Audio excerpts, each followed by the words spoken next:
Balance your life with फ्लालॉजिकल।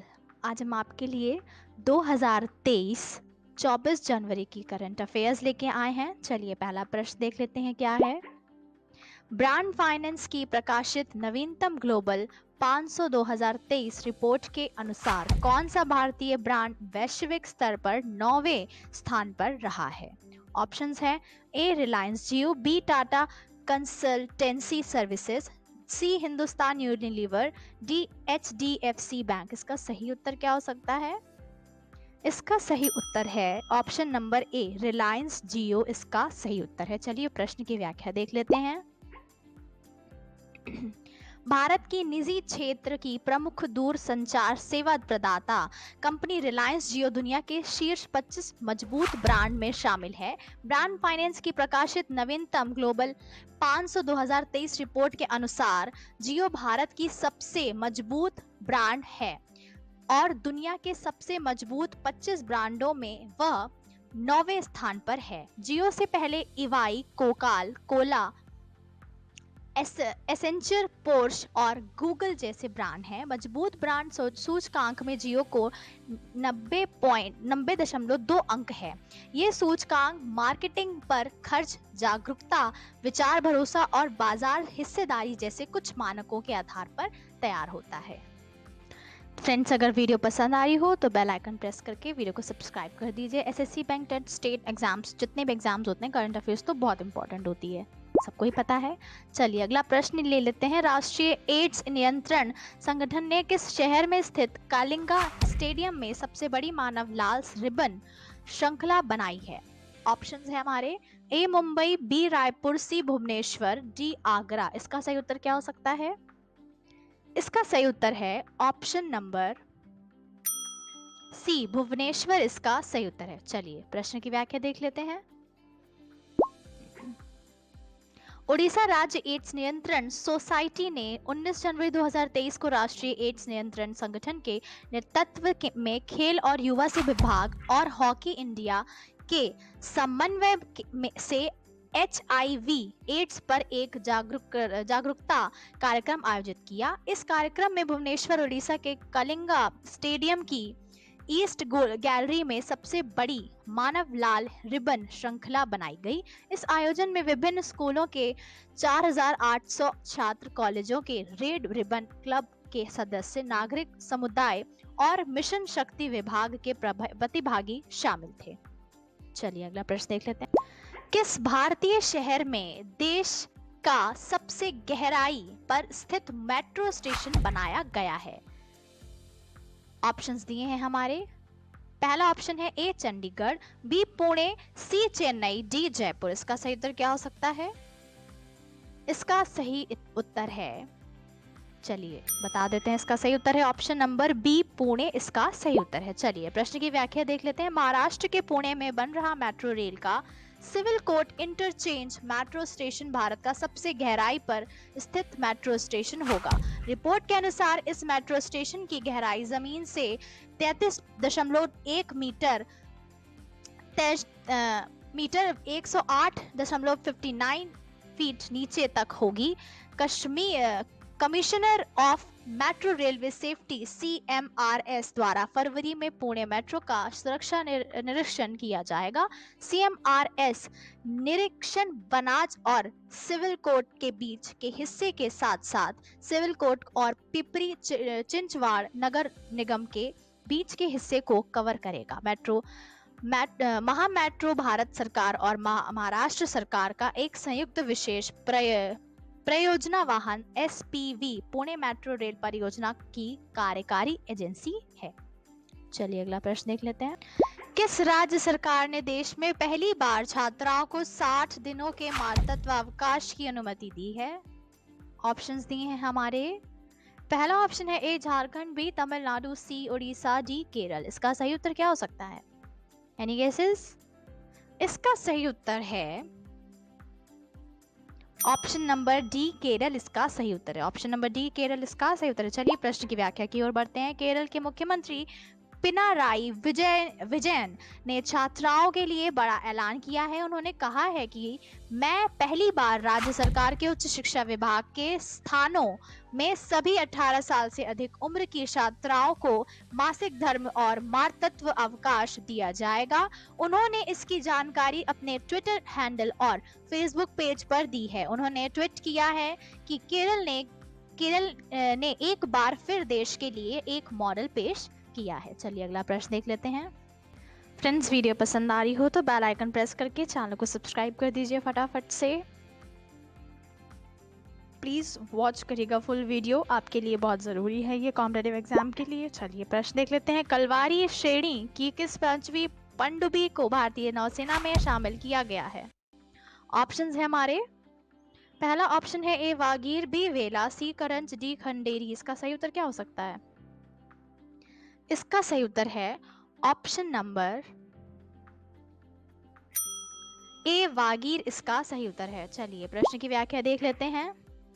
भारतीय नौसेना 23 जनवरी को कलवारी श्रेणी की 5वीं पनडुब्बी वागीर के परिचालन की शुरुआत कमीशन करेगी। अधिकारियों ने बताया कि भारत में इन पनडुब्बियों का निर्माण मंझगांव डाक ship builders limited MDL Mumbai द्वारा मैसर्स नेवल ग्रुप फ्रांस के सहयोग में किया जा रहा है। कलवारी श्रेणी की 4 पनडुब्बियों को पहले ही भारतीय नौसेना में शामिल किया जा चुका है। इस समारोह में नौसेना अध्यक्ष एडमिरल आर हरि कुमार मुख्य अतिथि होंगे। यह आत्मनिर्भर भारत बनने की दिशा में एक बड़ा कदम है। ये 5वीं कलवारी श्रेणी की पनडुब्बी है।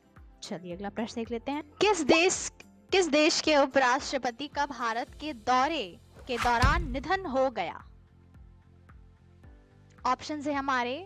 युगांडा, बी गाम्बिया, सी केन्या, डी ईरान। इसका सही उत्तर क्या हो सकता है? इसका सही उत्तर है ऑप्शन नंबर बी गाम्बिया, इसका सही उत्तर है। चलिए प्रश्न की व्याख्या देख लेते हैं। इसी के साथ व्याख्या की ओर बढ़ेंगे।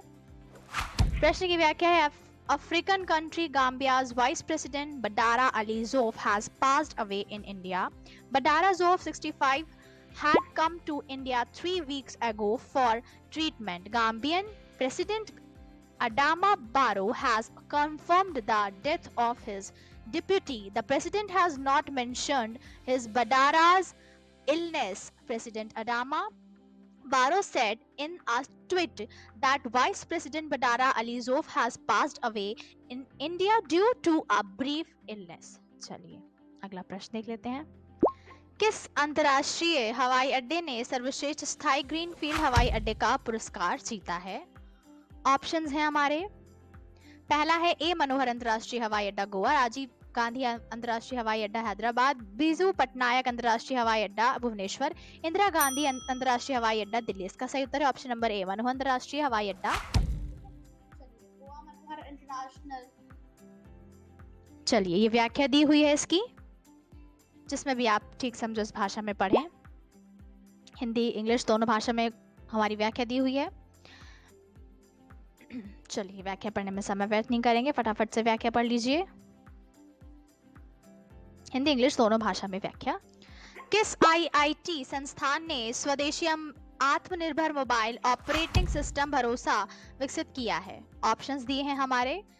IIT Madras, IIT Delhi, IIT Kanpur, IIT Guwahati. इसका सही उत्तर क्या हो सकता है? So the answer is a IIT Madras, इसका सही उत्तर है। ठीक है, चलिए व्याख्या देख लेते हैं प्रश्न की। भारतीय प्रौद्योगिकी संस्थान मद्रास ने इनक्यूबेटेड फर्म ने एक स्वदेशी मोबाइल ऑपरेटिंग सिस्टम भरोसा विकसित किया है। यह ऑपरेटिंग सिस्टम यूजर्स को हाईटेक सिक्योरिटी और प्राइवेसी प्रदान करता है। नए ऑपरेटिंग सिस्टम भरोसा के बारे में कहा जा रहा है कि ये भारत के 100 करोड़ मोबाइल फोन यूजर्स को लाभान्वित कर सकता है। भरोसा कहे जाने वाले इस सॉफ्टवेयर को commercial of the shelf device पर इंस्टॉल किया जा सकता है। चलिए अगला प्रश्न देख लेते हैं। 23 जनवरी को पराक्रम दिवस किसकी जयंती के रूप में मनाया जाता है? ऑप्शंस दिए हैं हमारे, ए जवाहरलाल नेहरू, बी महात्मा गांधी, सी नेताजी सुभाष चंद्र बोस, सरदार वल्लभ भाई पटेल। इसका सही उत्तर क्या हो सकता है? इसका सही उत्तर है option number C, Netaji Subhash Chandra Bose. इसका सही उत्तर है। चलिए प्रश्न की व्याख्या देख लेते हैं फटाक से। साल 2023 में देश नेताजी सुभाष चंद्र बोस की 126वीं जयंती मना रहा है। पहली बार नेताजी की जयंती 2021 में उनके 124वें जन्मदिन के अवसर पर पराक्रम दिवस के रूप में मनाया गया था। नेताजी का जन्म 2023 जनवरी 1897 को कटक उड़ीसा में हुआ था। नेताजी का नारा जय हिंद भारत, तुम मुझे खून दो मैं तुम्हें आजादी दूंगा बहुत ही लोकप्रिय नारा है। चलिए अगला प्रश्न देख लेते हैं। यूनेस्को द्वारा 24 जनवरी 2023 को मनाया जाने वाला अंतर्राष्ट्रीय शिक्षा दिवस को किस देश की लड़कियों और महिलाओं को समर्पित किया गया है? ऑप्शंस हैं, ए पाकिस्तान, बी अफगानिस्तान, सी बांग्लादेश, डी ईरान। इसका सही उत्तर क्या हो सकता है? इसका सही उत्तर है ऑप्शन नंबर बी, अफगानिस्तान। चलिए प्रश्न की व्याख्या देख लेते हैं इसी के साथ। ये व्याख्या दी हुई हमारी हिंदी में। यूनेस्को की महानिदेशक ऑडे अजोल ने कहा है कि दुनिया के किसी भी देश की महिलाओं और लड़कियों को शिक्षा प्राप्त करने से नहीं रोकना चाहिए। यूनेस्को के अनुसार वर्तमान में लगभग 80% अफगान लड़कियां और स्कूली उम्र की युवतियां तालिबान शासन के तहत स्कूल से बाहर हैं, क्योंकि उन्हें माध्यमिक विद्यालयों और विश्वविद्यालयों तक पहुंच से वंचित रखा गया है। यूनेस्को मुख्यालय द पेरिस, फ्रांस। महानिदेशक ऑड्रे एजोल, स्थापित 16 नवंबर 1945। चलिए अगला प्रश्न देख लेते हैं। 22 जनवरी 2023 को पुरुष एकल इंडिया ओपन बैडमिंटन चैंपियनशिप किसने जीता है? ऑप्शंस हैं, किसने जीता? मिलारी जसवंत, सारिका जोश, कुनलावत विद्यादर्शन, आर.वी. रवि। इसका सही उत्तर है ऑप्शन नंबर सी, कुलावत विद्यादर्शन इसका सही उत्तर है। चलिए अगला इसकी व्याख्या देख लेते हैं। उन्होंने नई दिल्ली के KKD जाधव इंडोर स्टेडियम में इंडिया ओपन बैडमिंटन चैंपियनशिप के पुरुष एकल फाइनल में डेनमार्क के वर्ल्ड नंबर 1 विक्टर एक्सेलेंसन को 22-20, 10-21 और 21-12 से हराया। चलिए गाइस, अगर वीडियो पसंद आ रही हो तो चैनल को सब्सक्राइब करना ना भूलें। Thank you for watching this video. Thank you class. Like this video, share this video and comment this video. Thank you.